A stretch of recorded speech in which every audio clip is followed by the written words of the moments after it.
I start a lot of my presentations with the singular statement that I believe in equality. And this is something that has kind of emerged in my life. It started at a fairly young age. So my family moved from Texas to Pennsylvania when I was a teenager.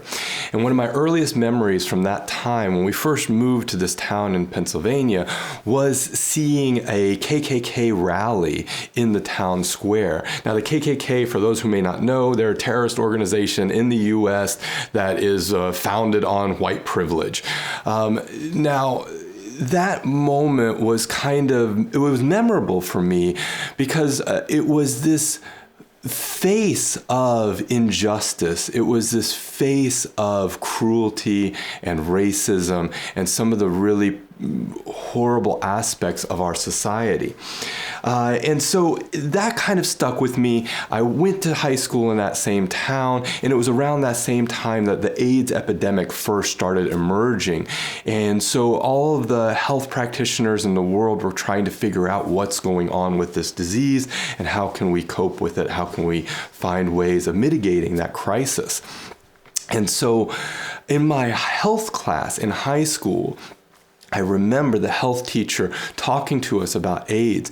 And when she talked about it, she really kind of focused in on the role that gay men played in spreading the AIDS epidemic. And I thought at the time, I thought to myself that this was a really unfair criticism. And it was a really unjust criticism. Not knowing a lot about the biology, I just knew that there was something about targeting that single group and putting the onus for that disease on that single group that just rubbed me the wrong way. So I recall in class that I actually spoke up and I said, I don't even remember exactly what I said, but I spoke up and I spoke out against that kind of stigmatization.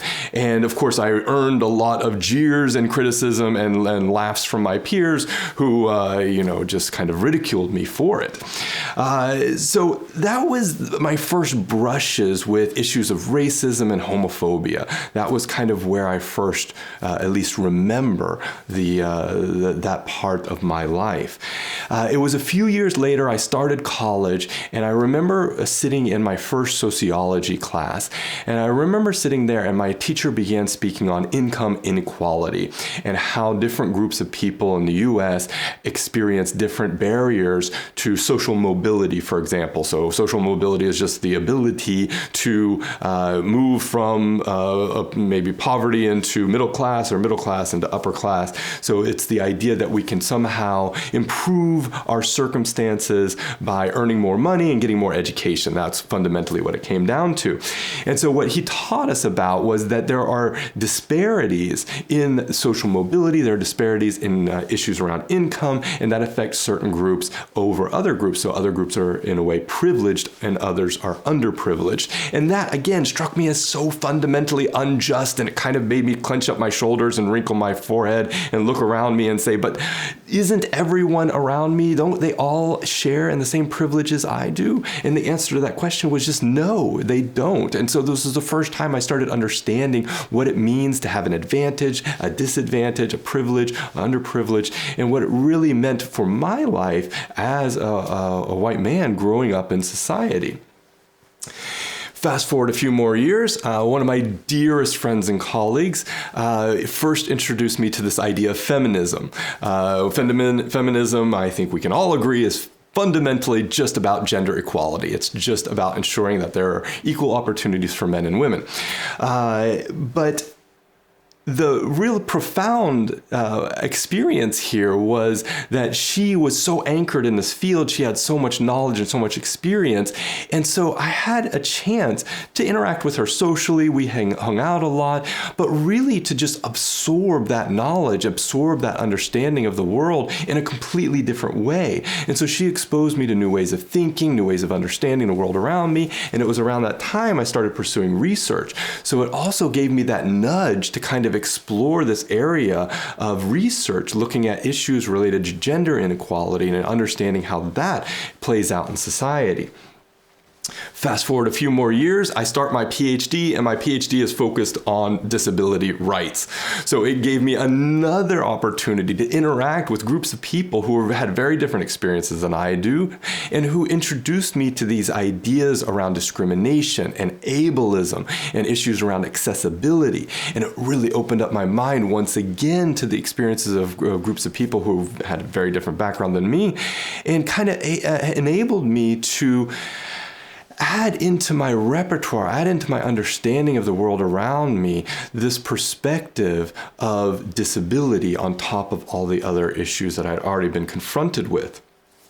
Now, it was around that time that I first got introduced to this idea of intersectionality. So you can see now there's some layers that keep happening here. So I had this experience with the Ku Klux Klan that kind of went on to this experience of homophobia in the classroom. That went on to the sociology class. That went on to my friend who taught me about feminism. That went on to understanding issues around ableism. And then finally, I was exposed to this idea of intersectionality, which is basically that an individual is not one of those identities alone, but they actually experience discrimination, barriers in society based on the whole person. And that may include both issues around gender as well as disability, as well as age and everything else that you could possibly imagine. So again, this kind of opportunity kind of blew my mind, because I realized that it's not just about individual characteristics, but it's the compounding effect of multiple areas of disadvantage, multiple aspects of the person's identity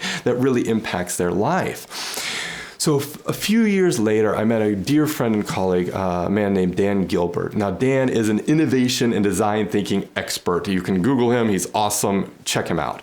And what he gave me was this kind of tool to articulate some of my values. It's basically a framework for growth, for individual and personal growth.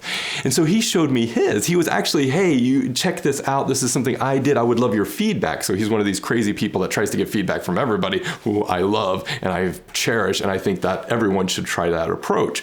But anyways, he sent me this framework for growth. I gave him feedback, and then I thought, haha, I need to do this for me. And so when I sat down to do this, the first thing I put on the page was that I believe in equality. And that was the first time that I explicitly made my purpose in life about rectifying issues of inequality and promoting equality.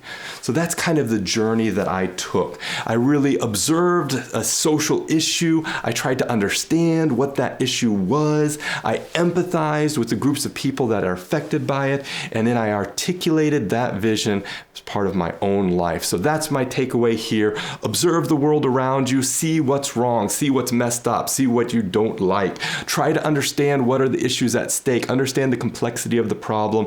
Empathize with the people who are affected by that problem, especially if that's not groups of people who are like you.